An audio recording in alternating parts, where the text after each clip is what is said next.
All right, welcome to Sundays with Stories with Stanton Peele, and I'm Zach Rhodes. Stanton, nice to be with you. What better way to spend a Sunday morning, with cream cheese, bagels, lox, and coffee, and stories for Sundays. This is not exactly a story, but people should like this because if there's ever if there's a purpose for us doing this, is to uncover a sort of script that people are tacitly asked to follow about what addiction is and how they need to treat it and how to treat other people or even themselves. And it's almost like someone knew that and just handed you the blueprint so that we could discuss it, which is what we have today. So let me look at the name of this person, but don't name the person, maybe the organization. That's what I'll go for. There's an organization called Positive Resolution Films or Revolution Ventures, and they had asked you, said something about appreciating your work and sort of recognized you as an expert in the topic of addiction, and wanted you to participate in a documentary. And you wrote back and said, yeah, sure, it sounds great, send me the questions, and then you sent the questions to me, and it's like, take a look at this, and they're very leading. Like, there's not really room to have your own opinion, and there's certainly for everything they said about appreciating your work, there's certainly no indication that the person who sent it knows anything about your work or even has a place in their mind for your work. So I just want to go up. There's, I think, 15 questions. We won't have time to go over all of them, but I would love to go through some of these questions to show what seem to this whole company to be perfectly reasonable questions to ask an addiction expert. They think that they're asking these sort of like open-ended questions when clearly they're not, and they uncover some of the thinking behind some of the most, ridiculous stories that we hear about addiction that can't be true, and also which prevent other people from telling their stories, as we've been doing for some celebrities that we've talked about so far. So this is a way, as you described, for us to get into the purpose of Stories for Sundays or Sundays with Stories, which is we're uncovering, there's an underlying, almost universal agreement about addiction. And unfortunately or fortunately, we don't agree with it. It's not our misfortune. The misfortune is that the underlying vision of addiction is wrong and destructive.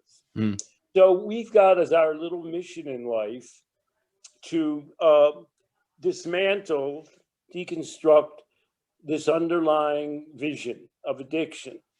And it's impossible to do that because everybody weighs in on it.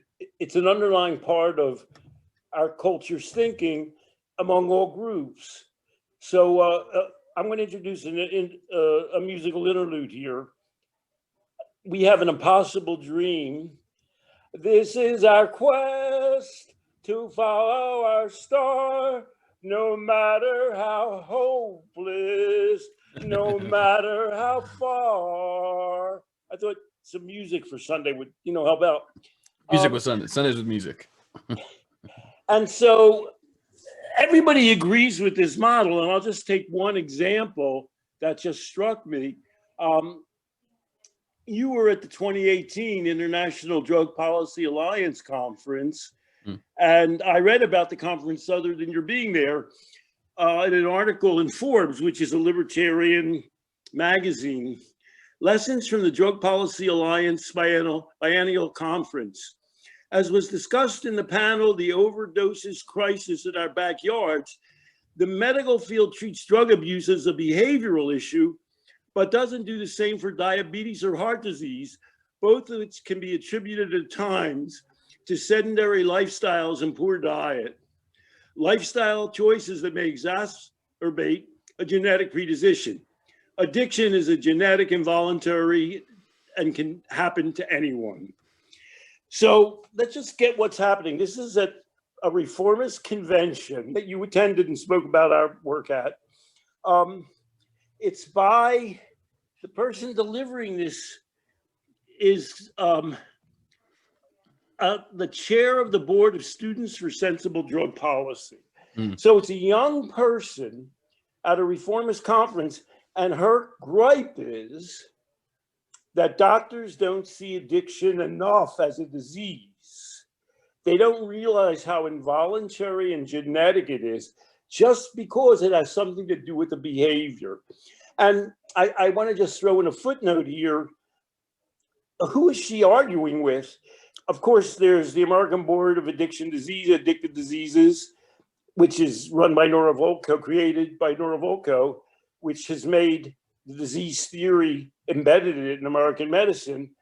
But in fact, general surveys of physicians, family physicians, finds that 90% of them don't follow addiction as a disease. And I'm going to start lobbing things at you unfairly. Well, but first, let me do my best to steelman this person's argument. It could be, and this is the best version of it could be of her argument. It could be that, Maya Solovitz often does this. It could be something like, look, you want to call it a disease. Well, why would you treat it this way if you're calling it a disease? Why don't you give the benefits of it being a disease? Now, I think that either way, that might not be what she's really saying. That would be giving really benefit of the doubt. If it is what she's saying, then you've just given up on truth, and you let them take the frame. So anyway, either way, I could see both. But let me get back to, why don't general practice physicians generally see addiction as a disease? And it has to do with why. I'll throw it back to you. Why don't they? You go to a general family doctor and somebody says they're having an alcohol problem or their child's having a drug problem, and they don't go, oh, that's a disease, that they've a genetic disease, biological disease. Why don't they? Why don't those professionals do that? Well, I know some do, but if you're going to a family doctor and you have a relationship with them, then they see you as a whole person, and they understand that there are dimensions of your life, things that you can do with your life that would counteract whatever it means for there to be an addiction. That would be my presumption. That would be number. I have three reasons I came up with. One, a general practitioner isn't going to be convinced that drinking destructively is the same as diabetes. That's true. They're just not why don't they make that link, is what you mean? I see what you're saying. Yeah. Oh, it's the same as diabetes. Right. Cancer. A doctor's going to say, no, it's not. And the second reason is because they see the human being as a whole person, so they immediately assimilate the person's life, what they know about them, where, if they're having a hard time, a divorce, they know the person's family. And the third reason is, and this is really most critical to where we're going, it's not helpful. It doesn't, okay, oh, you've got a disease. I actually know what to tell you to do for diabetes. Mm-hmm. If you had pneumonia, I know what to do. This disease, well, there's no medical cure for this disease. And what I'm going to do is, let's talk about your life. Let's talk about your drinking or your drug addiction. Let's see how we can improve your life and get the different aspects of your life drawn in. And then why don't you come back in 6 months and we'll talk about it? Do you think a doctor would say among their cohort, yeah, it's a disease, but they just would never treat a person as though it were? Or do you think? I think the group of people, of family doctors, is a hotbed of anti-disease treatment. I think if you went to a conference and said it's a disease, I think a lot of people would just start buzzing and say, oh, well, maybe it's a disease, but it's not like other diseases, and you have to deal with it differently. So, ironically, the person who's most associated with that point of view, the disease point of view, Nora Volcko, as I've been noting lately, I'm writing my memoir, and I quote that interaction at the Drug Policy Alliance as a way of just showing how far gone the entire culture is in thinking about it as a disease. I know about Nora Volcko. In 2007, she wrote "Addiction is a Disease of Free Will." And in 2011, she was interviewed in the New York Times. She was called a general in the drug war. And she says to herself, the article says, as she repeats to herself throughout the day, it's all about the dopamine. But in 2018 and 2019, Nora Volcko has been backtracking. And I don't want to go so far as to say she's following in my footsteps. She would never mention my name. She mentions Maya's name. But she's feeling a little bit beleaguered. And so ironically, in 2018, DPA, or some parts of it, sound more like the disease theory than Nora Volcko and the National Institute on Drug Abuse. It is so true. And I'll just give a quick shout out. It traces back to a deal that Ethan Nadelman made originally. He felt he wanted to do things like liberate people from prison sentences for drugs. He wanted to decriminalize drugs. And the Faustian bargain he made to do that was to say, I'm not going to fight the diseased people, but just so long as we don't coerce people and jail people for treatment. But the single underlying thing that most permits coercion into treatment, which the DPA remains resolutely against, is telling people it's an involuntary disease. So they made a deal that can't be carried through. And what are the consequences? Let me just do one last thing. The consequences, in 1997, I've said this before, the former head of the NIDA declared addiction as a disease, a brain disease, and it matters. In 2003, DPA was created. In 2003, Nora Volcko became head of the DPA. In 2007, she declared addiction as a disease of free will. Since 1999, 800,000 people have died drug deaths. The rate of drug deaths has increased per annum 350% since then. The asymptotic rise was between 2011 and 2017 when she was interviewed there and said it's all about the dopamine and why she's backtracking now. In 2018, there was a 4.6% decline. And people said, well, we're getting our handle on it as medicine-assisted therapy was spread around the country. In 2019, there was new record levels of drug deaths. And now the data in the pandemic has ushered its way in. 40 out of 50 states have new records for drug deaths as of August of this year. So we have something on which everybody agrees and in which Americans are dying from in droves. And that's, we are attacking the underlying structure, which we say is the single most important contributor to that death rate, which somehow we can never reverse ourselves from. And one last thing I'll just throw in just to piss off some more people. We talked last week about the trauma theory. I don't know if I mentioned Gabor's name. You did one time.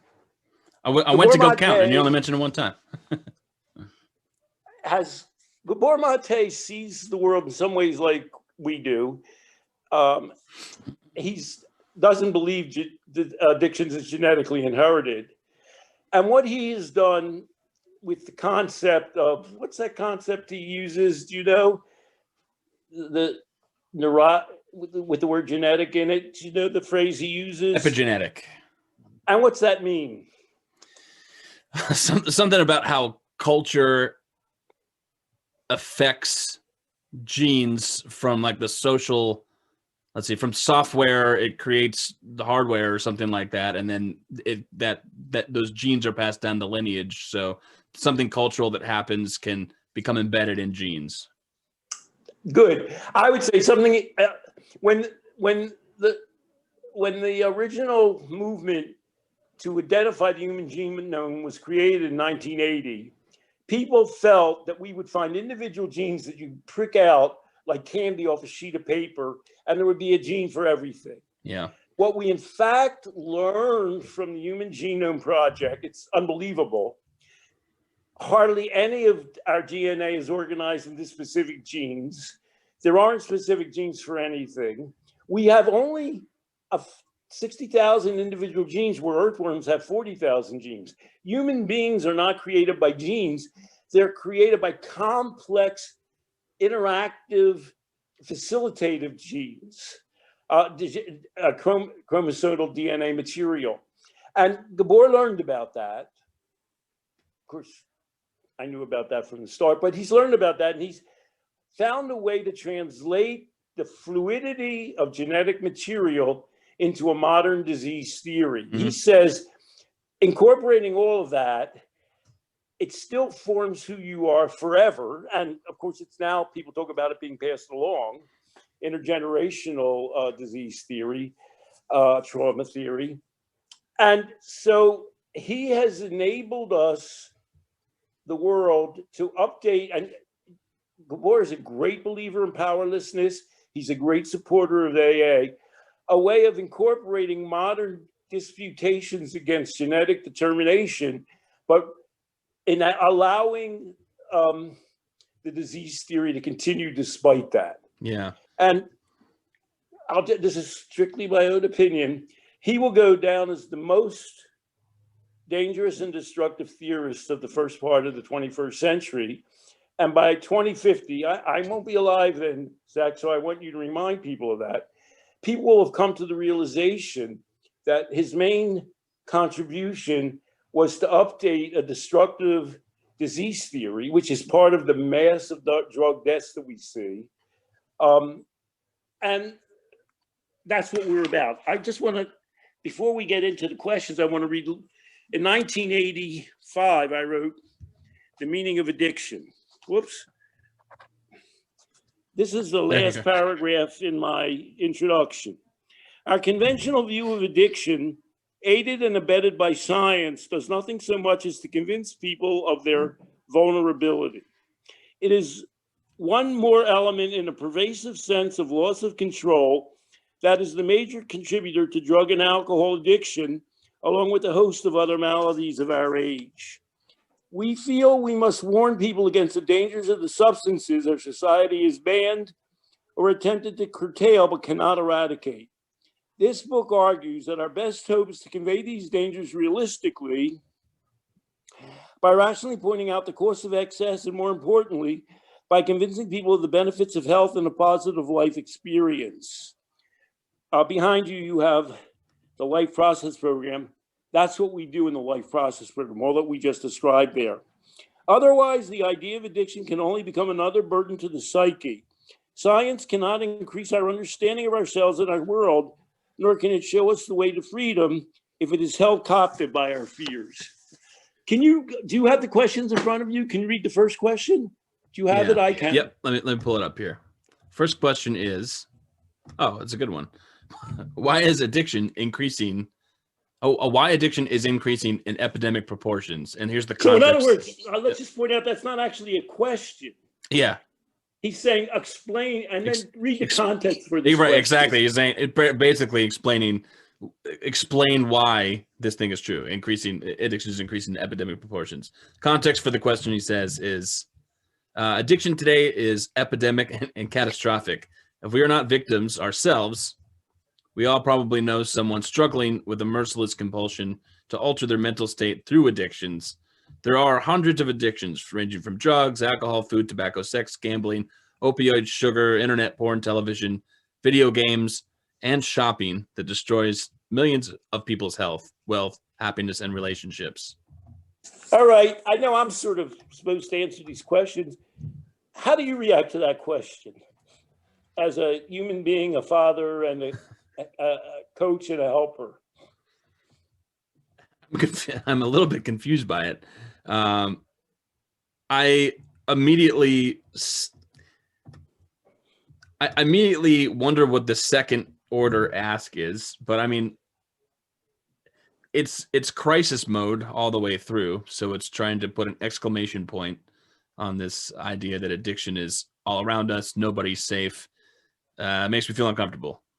It's fear-inspiring. The very last thing I said in my introduction is, how are we supposed to deal with addiction if we view it as overwhelming, as Nora Volcko says, it destroys your free will? It's all around us, and we can't do anything about it. How would you say we deal with the fact that people have addictive problems, and addiction in the world within the Life Process program? How does our view of things and our emphasis and our way of communicating with people differ from the message behind this question, which isn't a question? Yeah. Rule one is that addiction, whether it's to drugs or anything else, just follows all of the rules of any human behavior. So that if it's an experience that people have, and it's something that can be contended with on a rational, reasonable, calm, human basis. And one of the primary things that we say about it is, we start out by saying, well, it's not a disease. It's something that you have the power within you to control. It's not overwhelming. We try to bring it down to life-size proportions, especially in regards to your own ability to control your life. And then we help to show them specific ways they can modify their life and their thinking so as to overcome addiction. Our message, our approach is the opposite of this scare tactic. So he wants to start out because he's got some film. By the way, I agreed to do something, but I didn't sign anything. And honestly, I forget what I agreed to and where this is coming from. Every once in a while, I get an email saying, oh, we'll be doing an interview. Maybe I've agreed to it. But, when I read these questions, I thought, if I go on, this show isn't going to be about my point of view of addiction. No. So I think I sent you the email and said, why don't we answer these questions? Yeah. And so you're answering them. Yeah. Why don't you read the second question? Okay. Which isn't another, it's got a question mark, but it also isn't actually a question. Right. You could put brackets before the first word. You could say, explain how addiction destroys a person mentally, physically, socially, and economically. You want to read the context for it that they gave? We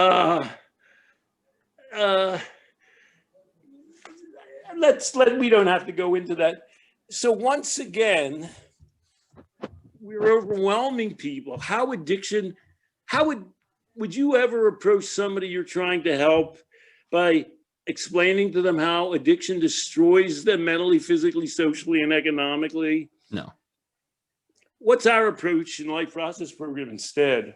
First of all, that's anthropomorphizing or personifying addiction as though it's some entity, some being with a soul that's doing something to you. Maybe with a black cloak over its head. Right. It's really out of medieval thinking. But our approach is to ask. If it's something's an addiction, I guess the standard qualifications for that is that something causes impairment and distress in your life. So we can ask, to the extent that there's impairment and distress in your life, tell us about it. And so that person could tell us if there's economic distress. So one thing we don't diagnose people as having addiction. Right. We don't bombard them with all the negative ways it's killing them. We say, you're worried about something. Tell us how it's impacting your life. And we'd like to know about it. Yeah. And our whole thinking behind it is that this person can gain control by changing the way they deal with it and the way they think. And of course, the primary way we want to change the way they think is not for them to think that it's this overwhelming angel of death with a scythe knocking on their door, like something out of a Bergman movie. We want to tell them, we want to empower them. We want to let them know that to the extent that they can become connected to life and believe in themselves, and they can turn their lives in a healthy direction. So this whole approach, battering people over the head with the image of this uncontrollable disease of addiction out of Nora Volcko and Gabor Mate's playbook, is the opposite of what we're doing. And our modest little impossible dream is telling people these first two questions are themselves, this way of thinking, the cause of the most destructive addictions and of the fact that people are incapable of emerging from these things on their own. That's our little modest argument, that all the developments that we've described from the NIDA and trauma theory are actually the causes of the problem. We have an exercise smack dab in the middle of our program. It's a written exercise that that you created, so you know about it. But it asks sort of for an inventory about things that people have or want or will need to do in order to achieve something in their lives. So I have, I want, I need in terms of health or family or finances. They go down the list, and I've gotten feedback that that's a pivotal exercise for people, where they've laid out a blueprint where they can say, I have all of this and I'm grateful for it. Let's lock that in our gains. I want something. All right. And then for some reason, once you say, all right, I have something and you kind of talk about what you want, it's like, oh, that's manageable. I could see a way that I could get there. I could break that into steps maybe, but it's not so impossible. And every separate dimension of somebody's life, the things that they need in them are so achievable. And so that's the very opposite of what this is saying. It's true. Maybe it's true that addictions are ubiquitous. If you think of addiction as a sliding scale, then they can be ubiquitous. There can be addiction all around us, but that doesn't mean that the addictions are unescapable or abnormal or something like that. And I took that exercise generally from something called the community reinforcement approach, which approaches people's lives in terms of the various sectors and says, well, how are you doing here? Well, you're maybe doing pretty good here. That's good. Here you're not doing so well. How can we imagine proceeding in that area of your life? You're breaking everything down into manageable sizes, because our underlying model, of course, is a developmental model, which we wrote about in Outgrowing Addiction, which is people in general outgrow addiction as their lives stabilize. They acquire more positives, family, work, self-confidence. And our coaching program's goal is to help them advance in the same way that people usually, more often than not, advance on their own, but which they're a little irritated at the pace that they're going at. Here's your personal favorite. Question 3. Why don't you read that? Again, it's not actually a question. How do you know this is my favorite? It's true that it is. It's why there is, I love why there is, not why is there, but why there is a rise in opioids addiction in America. Why don't you read the context here? According to research, I don't mean to laugh. It's not really funny. It's just sort of absurd. According to research, many people begin their addiction from a doctor's office. In 2012, 259 million prescriptions were written for opioids, which was more than enough to give every American adult his or her own bottle of pills. I know you have I would think this one question would, you at one point actually belonged, I hope this doesn't give anything away to a No, county, you can go ahead, yeah. A county organization that dealt with, Vermont's in New England. That's one hotspot area in rural New England for opioid problems. And as agreeable as you are, and anybody watching this can see just how agreeable you are, it drove you crazy and you quit. Yeah. Talk about that. Well, I'll go ahead and name it. It's called the Chittenden County Opioid Alliance. And I'll name it because they could see me arguing, but I don't think they would argue with the premise of this person's question. I think they agree with it. I mean, they couldn't possibly, I would ask practical common sense questions about what does this mean? Or let's put it in a different context or a different frame. Or are we sure that everyone's addictions begin with a painkiller? What makes you believe that? Have you ever seen any different instances where people, have lifestyles that lead to addiction? And they would always say yes to each individual question, or say something more reasonable, something that contradicts their question. But if I said, well, why don't we address that? They can say, well, this is kind of a higher order problem. Opioids are the problem. And it was just like it's like robots or something like that. Well, that's the whole story. I love it about you, Zach. People like Zach. They like you. He's such a nice guy. He's so practical, but he does have these crazy ideas. When you get down to where he's going, he's got these crazy ideas. I use the fact that this is 2012, there are fewer prescriptions now. What percent, I mean, the exercise I do that I've done before is I go, oh, has anybody in this audience taken the painkiller? And everybody raises their hand. And then I say, oh, did you become addicted? And nobody raised their hand. I say, oh, maybe you're embarrassed to say you're addicted. Did anybody in this room, after they took an opioid painkiller, feel, huh, that was an interesting experience. Did you continue it?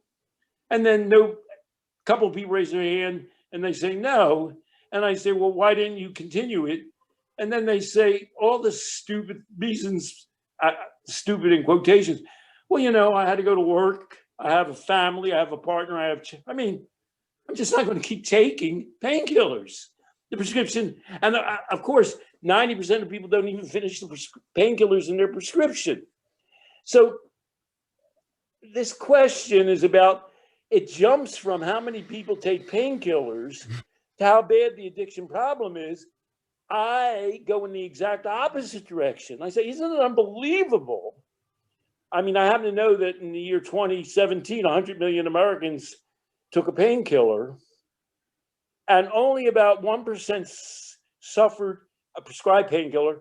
Oh, no, it's prescribed and non-prescribed. Yeah. Only about 1% suffered some kind of negative consequence, including dependence. Isn't that unbelievable?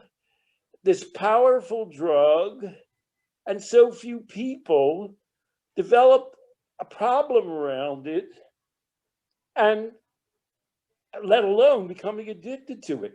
So they're using the logic of how many people take painkillers to say, oh my God, we're lost at sea. Addiction's killing us. And we use it as a lever to say, well, doesn't this show, maybe there's too many painkillers, that's not our department, but doesn't this show how in general human beings with well-regulated lives, through the normal array of their existence, their families, their work, their desire not to be addicted to drugs, to be labeled a drug addict, avoid that experience. There's a person that I would really like to interview. I haven't asked them to do an interview yet, but I think they're willing for me to put something in print. And it was just like your example. You ask a whole room full of people, have you ever taken an opioid? Everyone has. Anyone become addicted? Nobody has. So isn't it magical that in that room are the only 100 people in the world that opioids don't addict? But this person continues to take opioids, and carries on perfectly reasonably healthy work, family, just life. And she said, I said, well, what made you continue to take them? She said, I liked them. You're kind of not allowed to say that without a story behind it. So it's just sort of jarring to hear someone say, it's just so practical. I enjoyed them. We're coming, it's a little bit over a half hour now. So maybe we'll cut this and maybe return to these questions in future stories for Sundays. But you began by saying and introducing how we view addiction. Addiction is like every other aspect of life. It's caused by the same things. It's remedied by the same things. It's balanced by the same things. We don't view, and of course, once you start talking about sex and shopping and videos, I wrote Love and Addiction in 1975. The joke I always make is, I know, I must have been in my mother's womb when I wrote that. How could I still be around if I wrote Love and Addiction in 1975? Is to put heroin, alcoholism, and alcohol was never thought of like heroin back in those days, in the realm of normal human experiences that sometimes go out of control, that people rely on. Perhaps it's not the best way to deal with life, but it's just part of the human mix, the stew, the soup of life.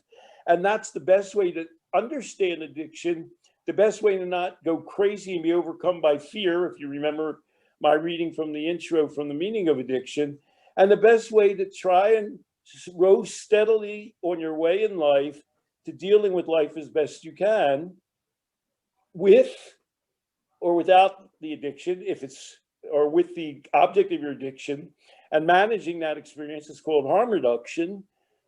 And what we tell are variations on human harm reduction stories of addiction. So why don't maybe this will end our Sunday for today, and we'll carry on in this vein with other cases. I know that person is one person you want to interview. Normal human beings dealing with overcoming, not overcoming, using as a part of a constructive life, drugs and other addictions. We could call this the humanity of addiction. Ooh, I know that Carl Hart has a book out, Drug Use for Grown-Ups. Not quite out. It's coming out in January. Oh, right. Okay, so it's forthcoming, and I'm so determined to get some stories about grown-ups using drugs responsibly before his book is published. So if people listening, if you want to tell your story, please, I'm going to send an email out too, but we'll get someone to come on. I'll throw in 2 more stories. I just can't avoid it. Stories for Sunday. Again, I don't think I'm giving anything away about your life. You were put on that county commission because you deal with young people. That's your line of work. And then you had an extra bonus in your portfolio, in your resume, that you, in one point in time in your life, had a heroin monkey on your back. And they must have gone, wow, great. Zach's, It was. we didn't even know that. And that you were the person who was least alarmed. You were the person who was least ready to demonize narcotics, and you happen to be the one who was most familiar with them. Ain't that ironic? Yeah. The second story I want to tell is the first time I met Carl Hart. He was giving a lecture. He was being interviewed by John Tierney for Reason. And Carl and Maya Salovitz, I had never met Carl. Maya Salovitz was in the audience. She had helped him write his first book. And she said, oh, that's Stanton Peele. And Carl's always been very gracious. When he gets up there, he says, Stanton Peele's in the audience. He's the person who led me in this direction years ago. And and he gave his standard talk. 80-90% of people who take drugs including heroin, don't have problems. Heroin withdrawal is not what you imagine. It's not something that kills you. It's something more like a case of the flu. And he went on humanizing and demystifying drug use and addiction. And people were upset. This is a libertarian audience. And a guy came up to me afterwards and said, what he said about drugs and heroin can't be true, can it? And I said, you're asking the wrong person now. All right, so we'll call that 2 stories to end, Sundays with stories, and we'll carry on again next week. We gotta get to more of those documentary questions. I just love that they sent you questions there were question marks on them, but they couldn't help themselves. None of them was a question. Every one of those questions, just like that guy from the Reason audience asking you. Anyway, happy Sunday morning, Stanton, and thank you for taking us through this. And we'll have to get to some more sometime later. Bye-bye now.